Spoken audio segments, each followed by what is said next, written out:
Assalamualaikum warahmatullahi wabarakatuh. Salam sobat hobi bola.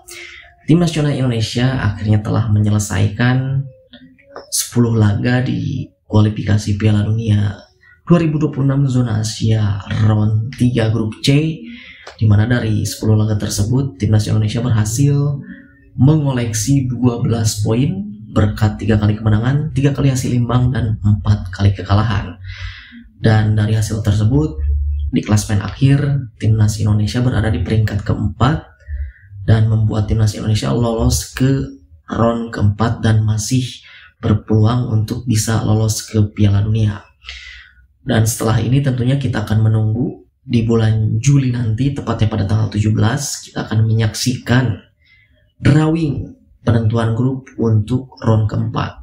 Di penentuan grup nanti timnas Indonesia itu berada di pot ketiga, alias pot bukan unggulan, karena memang timnas Indonesia baru pertama kalinya lolos ke round 3, begitupun ke round 4. Biasanya timnas Indonesia itu mentok di round 2 ataupun round 1 ya.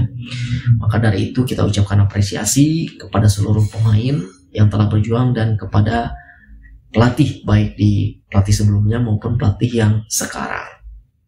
Nah, untuk persiapan menuju ke round 4 tentu banyak sekali PR yang harus dibenahi oleh tim kepelatihan dari tim nasional Indonesia ya. Terutama fokusnya ketika kekalahan kemarin melawan Jepang dengan skor yang sangat telak 6-0.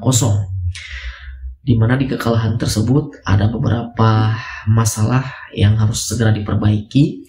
Masalah yang utama yaitu adalah timnas Indonesia gagal menahan pressing ketat dari Jepang.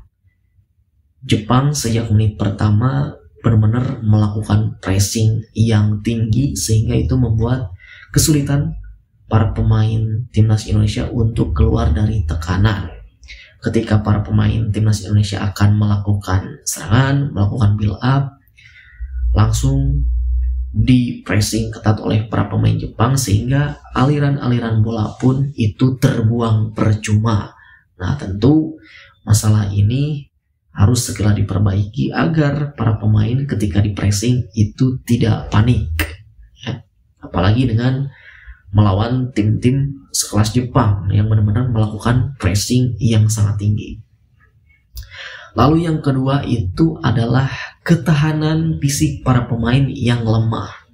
Terlihat di laga melawan Jepang kemarin, fisik para pemain timnas kita ketika melakukan duel fisik baik itu di udara maupun di darat itu benar-benar masih terlihat lemah ya. Jadi para pemain Indonesia tidak mampu melakukan duel fisik melawan para pemain Jepang sehingga tidak bisa menguasai bola gitu. Terlihat ketika melakukan duel fisik para pemain Indonesia selalu kehilangan bola dan selalu kalah dari para pemain Jepang. Tentu ini menjadi perhatian bagi pelatih fisik khususnya ya, untuk memperbaiki kualitas fisik dari para pemain tim nasional Indonesia. Lalu yang ketiga adalah variasi serangan yang mudah terbaca ya. Di laga semalam memang serangan timnas Indonesia itu tertuju kepada Ole Romeni sebagai sang ujung tombak, sang striker. Maka itu membuat Jepang mudah sekali membaca serangan dari para pemain timnas Indonesia. Jepang langsung saja mengisolasi pergerakan dari Ole Romeni sehingga ya aliran-aliran bola, suplai bola ke lini serang itu mandek. Nah, tentu ini pelatih Patrick Kluivert harus mempersiapkan variasi-variasi serangan ketika nanti kita akan berlaga di round keempat.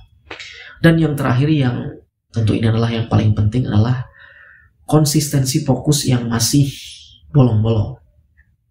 Ya, jadi timnas Indonesia itu ketika kebobolan para pemain mudah buyar konsentrasinya ya. Terutama ketika gol dari Jepang, gol pertama dan gol kedua itu hanya berselang sekitar 4 menit. Begitupun gol keempat dan gol kelima itu benar-benar jarak waktunya sangat berdekatan. Jadi bukan hanya ketika melawan Jepang, sebetulnya ketika away ke Australia, timnas Indonesia ketika kebobolan langsung konsentrasinya buyar. Gol kedua, gol ketiga itu hanya berselang waktu yang kurang lebih sekitar 20 menit ketika melawan Australia itu. Jadi Patrick Kluivert dan juga jajaran pelatihnya benar-benar harus memperbaiki mental para pemain agar ketika kebobolan itu tidak mudah buyar ya. Jadi 4 hal itu yang harus segera diperbaiki untuk persiapan menuju ke round 4 nantinya, karena memang di round 4 nanti itu formatnya adalah single round robin, jadi hanya 1 kali melawan lawannya di grup. Jadi ada 2 laga yang akan kita jalani di round 4. Tentu ini harus dimaksimalkan sebaik mungkin jika timnas Indonesia ingin lolos ke Piala Dunia 2026 ya. Itu saja dari saya, terima kasih. Sampai jumpa lagi di video selanjutnya.